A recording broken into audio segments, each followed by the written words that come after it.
Supreme Court Justice John Paul Stevens stirring outrage in an op-ed about guns, arguing the demonstrators should seek more effective and more lasting reform. They should demand a repeal of the Second Amendment. Yep, GOP Senator Lindsey Graham now calling on every Democratic politician to admit where they stand on the Second Amendment. Wouldn't that be interesting? Dana Loesch joins us now to react. Dana, do you call for the same thing? Is Senator Graham on to something? Well, good morning, everyone. I think he is onto something. I think that all politicians should let Americans know where they stand on their right to self-defense. And I found retired Justice Stevens's op-ed incredibly interesting because in addition to calling for the repeal of the Second Amendment, he did so as a way to restrict speech because law-abiding Americans were just too good at speaking up in defense of their Second Amendment rights. So that struck me as incredibly odd from someone that, used to interpret and obviously write decisions on the Constitution. So it just is very odd for him to write that op-ed, and it seemed to really kind of undermine any defense that he would ever have in standing up for free speech. Well, but I think that everybody, yes, Graham's right. Get on record. Where do you stand? Dan, is this revealing of where the left truly stands? We hear all the time about reasonable and responsible gun legislation, yet when you ask protesters, as we did many, and you hear this op-ed, there's a lot of them that want to get to the heart of the very right itself, the Second Amendment.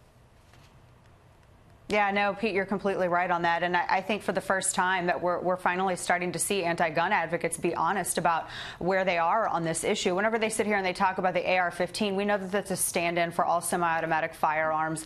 I know that Chris Murphy's one of the things that he introduced in the House, and he's specifically looking at semi-automatic firearms. We saw all the repeal the Second Amendment signs. We see this over and over, and we're always told, well, we don't want to take your guns, but yet that's what you're writing. You're writing actual editorials and nationally distributed publications where you're talking about repealing the Second Amendment. You had one of the former heads of Everytown who went on another Fox program and was talking about mandatory buyback, which is just a word salad for confiscation. So that's exactly what they want.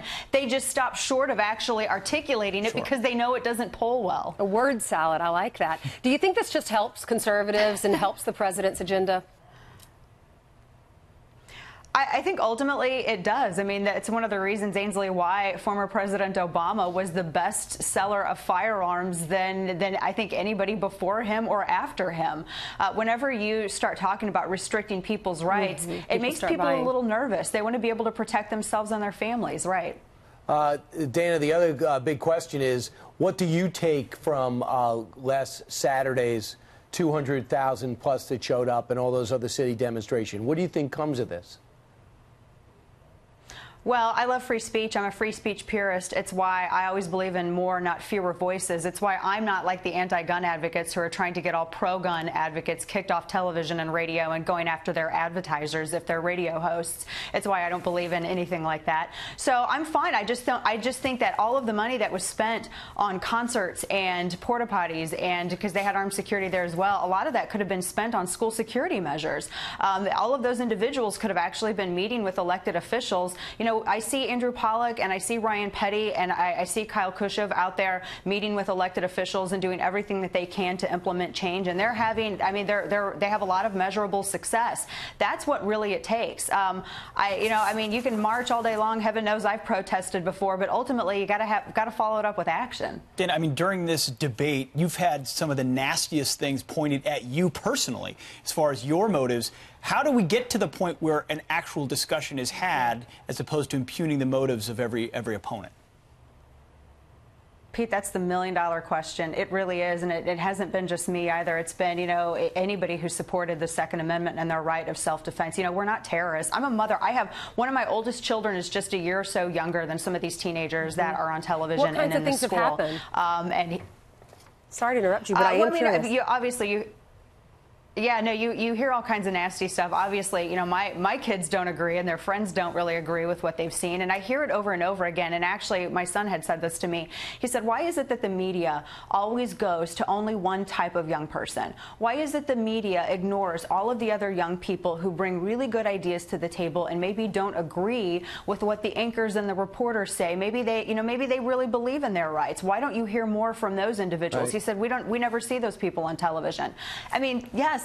Kids notice this stuff. They're seeing that there's bias and they see that there's only one side ever presented. That's not a debate. You're just being lectured to. Yeah, so true. And you don't get the kids see it, we see it, everyone sees it, and yet we're getting policy advice from young people who have the right to speak out as much as they want, but it doesn't make you a gun expert out the gate. Someone like you have spent your lifetime committed to what the Second Amendment truly means. So you want those voices, but they don't need to be automatic authorities out the gate, I would think. Well, no, I completely agree with that. And I've said before, I think if you are not mature enough to carry a firearm, I think that we need to hesitate to take firearm policy lectures from those individuals. But, it's all about wanting to, other families like mine, we have different ideas about how we want to keep our kids safe. We think that our kids deserve just as much security as, red carpet celebrities.